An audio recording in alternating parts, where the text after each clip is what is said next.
Arvind English classes.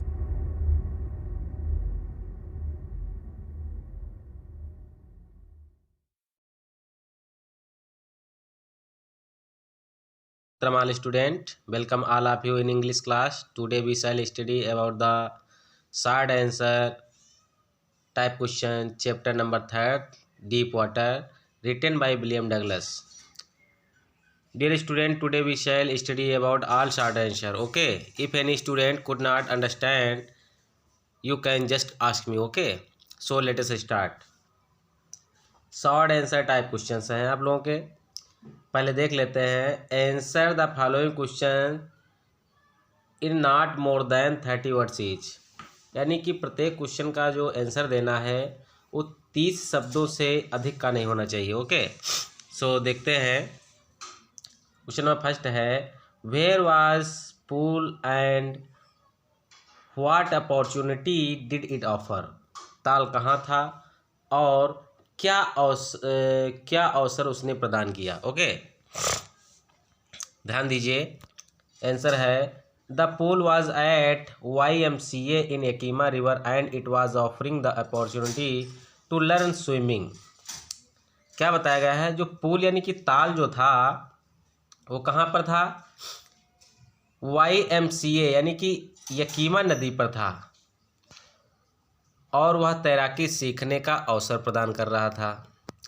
Douglas wanted to join, Douglas जो है जुड़ना चाहते थे, but his mother continuously warned him about the treachery of the river, परंतु उनकी माँ ने उन्हें नदी के खतरे के बारे में लगातार चेतावनी दी थी। जिस छात्र छात्रा को समझ में ना आए तो पूछ सकता है। इसमें जो है हमने हिंदी और इंग्लिश दोनों का समावेश किया है। चलिए आगे देखते हैं। क्वेश्चन नंबर सेकंड है, दिया गया है, what terror did Douglas have in his heart how, यानी कि डगलस के हृदय में क्या भय था और कैसे। इसका आंसर देखते हैं। इन हिज हार्ट, डगलस के हृदय में, यानी कि यह हिज जो है डगलस का नाम यहाँ पर लिखना चाहिए। इन डगलस हार्ट भी राइट कर सकते हो। Douglas had a terror for water, यानी कि डगलस के हृदय में पानी का भय था। When he was about 3 or 4 years old, जब वह 3 या 4 वर्ष का था, at California beach he was with his father and the waves knocked him down and swept over him being a little child. He became fearful from the overpowering force of water and terrorized. तो क्या हुआ, जब वो 3 और 4 वर्ष के थे तो कैलिफोर्निया समुद्र के किनारे पर वह अपने पिता के साथ था और लहरों ने उसे नीचे पटक दिया तथा उसके ऊपर होकर निकल गई। एक छोटा बच्चा होने की वजह से पानी की पराजित करने वाली शक्ति से डर गया और भयाक्रांत हो गया। यानी कि ये टेरराइज जो दिया गया है ये भयाक्रांत होता है। और बाकी लगभग में इसमें आप लोग मीनिंग जानते हो, इसलिए एक एक मीनिंग हम नहीं बता रहे हैं, एक अर्थ नहीं बता रहे हैं एक शब्द का। तो जहाँ पर आप लोगों को समझ में ना पूछ सकते हैं। क्वेश्चन नंबर 3 देखते हैं। What did the big bruiser of a boy do at the pool why, एक लड़के के बड़े भाई ने ताल पर क्या किया और क्यों। इसका आंसर देखते हैं। A bruiser of a boy picked Douglas up and tossed him into the deep end, यानी कि एक बड़े शरीर वाले आदमी नुमा लड़के ने डगलस को उठाया और उसे गहराई में उछाल दिया या फेंक दिया।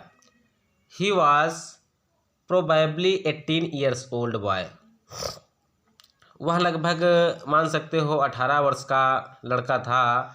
With a beautiful physical specimen who throw the narrator into the pool just for fun, जिसने कहानीकार को ताल में यूं ही मजाक के लिए फेंक दिया। अर्थात तो जब वो लड़का जो था उसने, जिसकी बहुत बढ़िया शरीर था, बॉडी थी, उसने डगलस को मजाक के थ्रो पर जो है या मजाक में उसको जो है नदी में फेंक दिया था।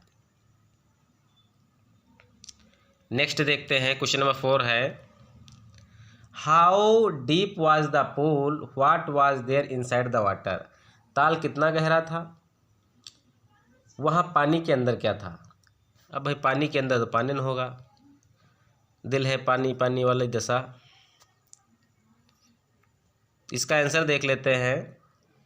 The pool was 9 feet deep, यानी कि ताल जो था 9 फीट गहरा था। There was nothing inside the water except the yellow thing everywhere there was water and only water, यानी कि पानी के अंदर पीली काई, यानी कि यहाँ पर जो टिंग दिया गया है इसको काई कहते हैं। पीली काई के सिवाय पानी में कुछ नहीं था, मान सकते हो। हर तरफ केवल पानी और केवल पानी ही था, यानी कि यहाँ पर एक्सेप्ट दिया गया, इसका मीन सिवाय हो जाएगा। और टिंग का मतलब यहाँ पर जो है काई है, येलो टिंग यानी कि पीली काई। और यूरी भी तो जानते हो, हर जगह या प्रत्येक जगह या सब जगह। क्वेश्चन नंबर 5 देख लेते हैं।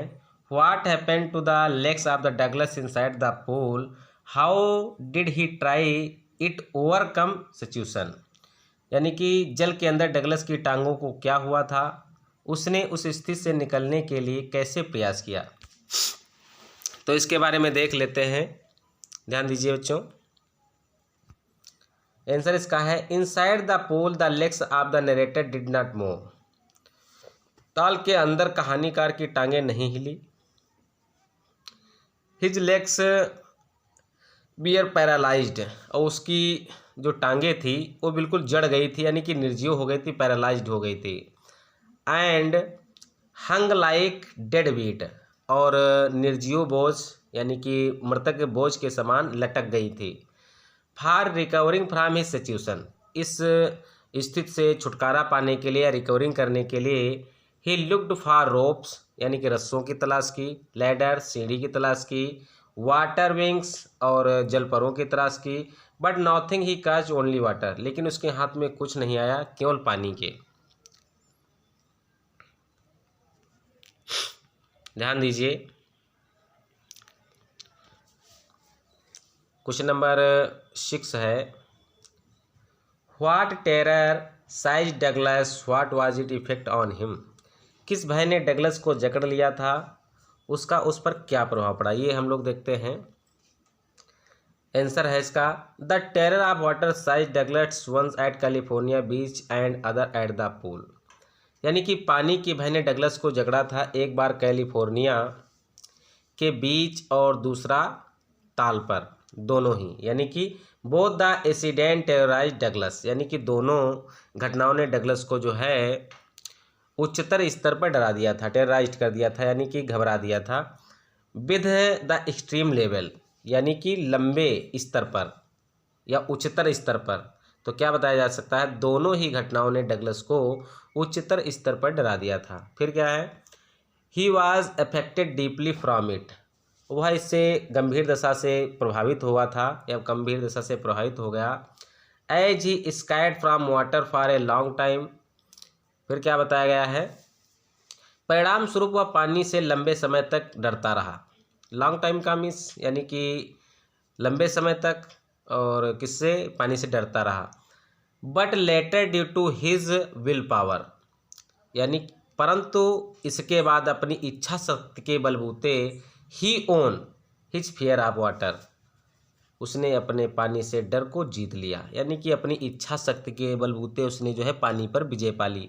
तो बच्चों इस लेसन से हमको यही सीख मिलती है कि हम हर चीज़ से भयभीत होते रहते हैं, डर जाते हैं, अगर प्रयास करें तो निश्चित रूप से सफलता मिल सकती है।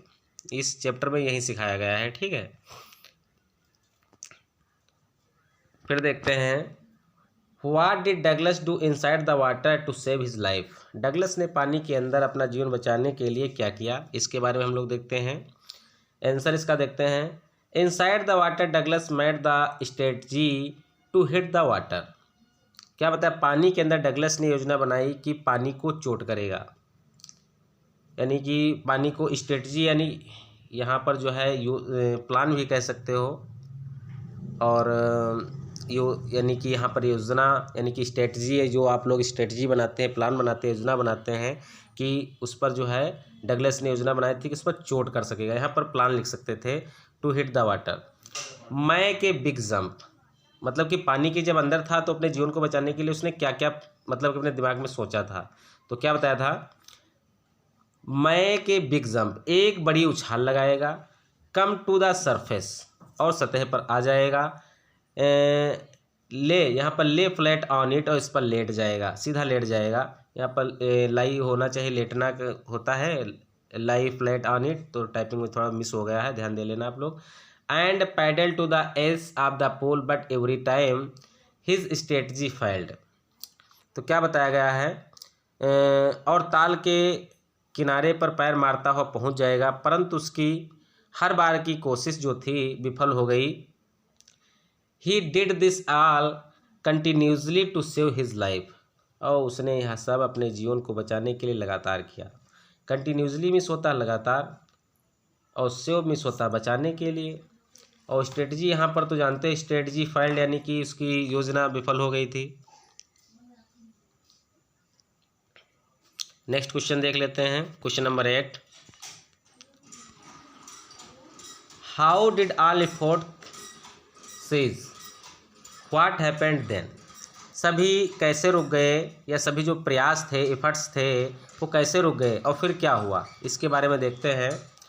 All efforts ceased when Douglas tried all his ways to save his life, यानी कि सारे प्रयास थम गए जब डगलस ने अपने जीवन को बचाने के लिए सारे रास्ते प्रयोग कर लिए।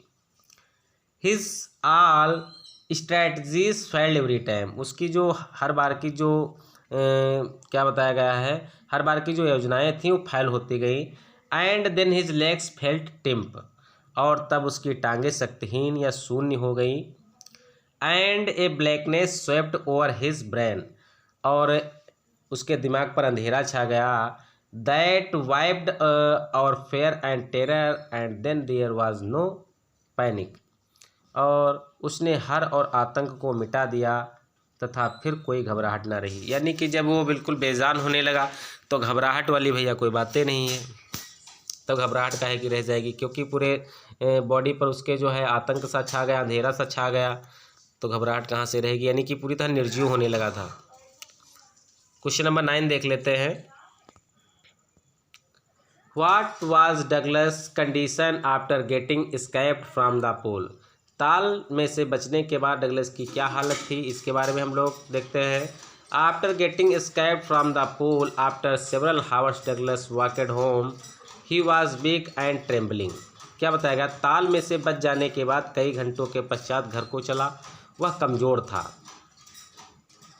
और काँप रहा था। ट्रेम्बलिंग मिस होता है काँपना, यहाँ पर वीक मिस होता है कमज़ोर, और डगलस वॉकेड होम मिस होता है डगलस घर की तरफ चला। आफ्टर सेवरल हावर्स मिस होता है काफ़ी कई घंटे बीत जाने के बाद। एस्केप फ्रॉम पूल मिस होता है ताल से बचने के। फिर अगला देखते हैं, he shook and cried when he laid on his bed. तो क्या बताया गया है,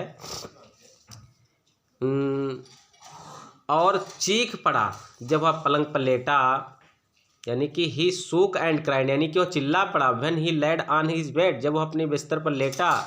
ही could not eat that night, वह उस रात खा भी नहीं सका। 4 days haunting fear remained in his head, और उसके दिल में कई दिनों तक भय बना रहा। एंड आफ्टर दैट डे, उस दिन के बाद he never went back to the pool, और उस दिन के बाद वह ताल पर कभी नहीं गया। अगला देख लेते हैं क्वेश्चन बच्चों।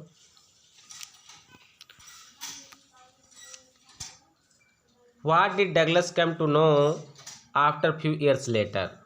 What did he want then? कुछ वर्षों के बाद डगलस को क्या जानकारी प्राप्त हुई, वह फिर क्या चाहता था, इसके बारे में देखते हैं। ये few years later Douglas came to know what about the waters of the cascades and he wanted to get into them. तो क्या बताया गया है, कुछ वर्षों बाद डगलस को झरनों यानी पानी के बारे में जानकारी हुई और उनमें जाना चाहता था। यानी कि यहाँ पर जो कैस्केड्स जो दिया गया है, यहाँ पर झरने, इसका मीनिंग झरने दिया गया है, इसके बारे में उसको जानकारी हुई थी, अब वहाँ पर जाना चाहता था या उन झरनों में जाना चाहता था। बट व्हेन नेवर यानी कि when ever he did wedding the Titan और बम्पिंग रिवर और bathing in warm lake of goat rocks and old terror returned and took possessions of him completely, यानी कि परंतु जब भी उसने ऐसा किया तो टीनन या बम्पिंग नदी को चलकर पार करना हो अथवा गोट रॉक्स की जो गर्म सांसें होती हैं, यानी कि गर्म सांसें यानी कि गर्मी जो वहाँ पर निकलती है गोट रॉक्स की, गर्म झीले में नहाना जब हो तो पुराना डर लौट कर आ गया। यानी कि जब वो वहाँ पर जाता था स्नान करने के लिए तो उसके दिमाग में जो पुराना टेरर था वो दिमाग में आ जाता था और उसको पूरी तरह वश में कर लिया था, यानी कि उसको पूरी तरह जो है वश में कर लेता था। पोसेशन ऑफ हिम कम्प्लीटली, यानी कि टुक पोसेशन ऑफ हिम कम्प्लीटली, यानी कि उसको पूरी तरह अपने बस में कर लेता था। नेक्स्ट क्वेश्चन देख लेते हैं बच्चों।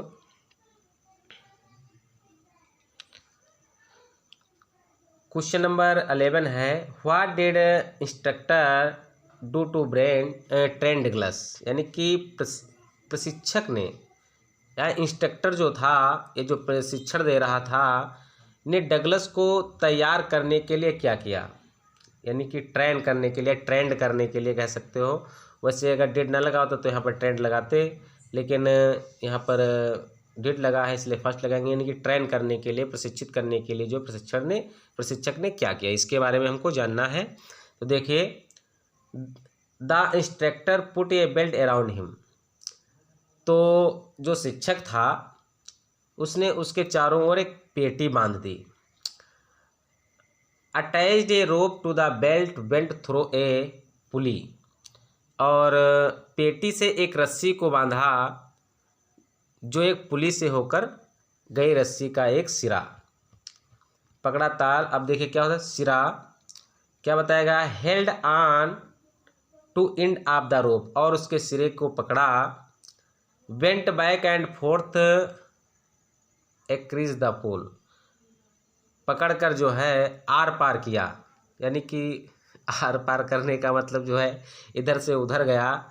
हावर आफ्टर हावर, यानी कि घंटे के बाद घंटा, डे आफ्टर डे, और दिन के बाद दिन, वीक आफ्टर वीक, यानी कि सप्ताह के बाद सप्ताह, एंड आफ्टर 7 मंथ में होता है 7 महीनों के बाद, the instructor declared him as the swimmer, और उस प्रशिक्षक ने यह घोषित कर दिया कि वह एक तैराक बन गया। यानी कि 7 महीने तक वह जो तैरता रहा, यानी कि तैराकी सीखता रहा। तो बाद में जो अध्यापक था, शिक्षक जो था, वो प्रशिक्षण जो दे रहा था, उसने उसको तैराक घोषित कर दिया कि अब भैया तुम तैर सकते हो, चाहे जितनी बड़ी नदी हो और चाहे जितना बड़ा गड्ढा हो उसमें तैर लोगे। नेक्स्ट देखते हैं, was Douglas satisfy after the training, if now why, क्या डगलस ट्रेनिंग या प्रशिक्षण के बाद संतुष्ट था, यदि नहीं तो क्यों, यानी कि ट्रेनिंग भी उसकी हो गई तब भी संतुष्ट नहीं था, क्यों नहीं था, इसके बारे में इस क्वेश्चन में बताना है। नो, यानी कि सेटिस्फाइड भैया नहीं था। Douglas was not satisfied after the training, यानी कि प्रशिक्षण के बाद भी जो है डगलस संतुष्ट नहीं था। सम रेसिडुअल डाउट्स वीयर लेफ्ट, यानी कि कुछ बचे हुए संदेह बाकी थे। फिर क्या बताया गया है, he was not sure that all the terror had left, और उसको यह निश्चित नहीं था कि सारा भय जा चुका है। व्हेन एवर मीन्स जब कभी भी, he put his face under the water the old terror used to return, जब कभी भी अपना वह सर पानी के अंदर डालता था तो पुराना डर लौट कर आ जाया करता था। तो इसी के साथ बच्चों, जय हिंद, जय भारत, जय राम जी की, और मिलते हैं नेक्स्ट वीडियो के साथ।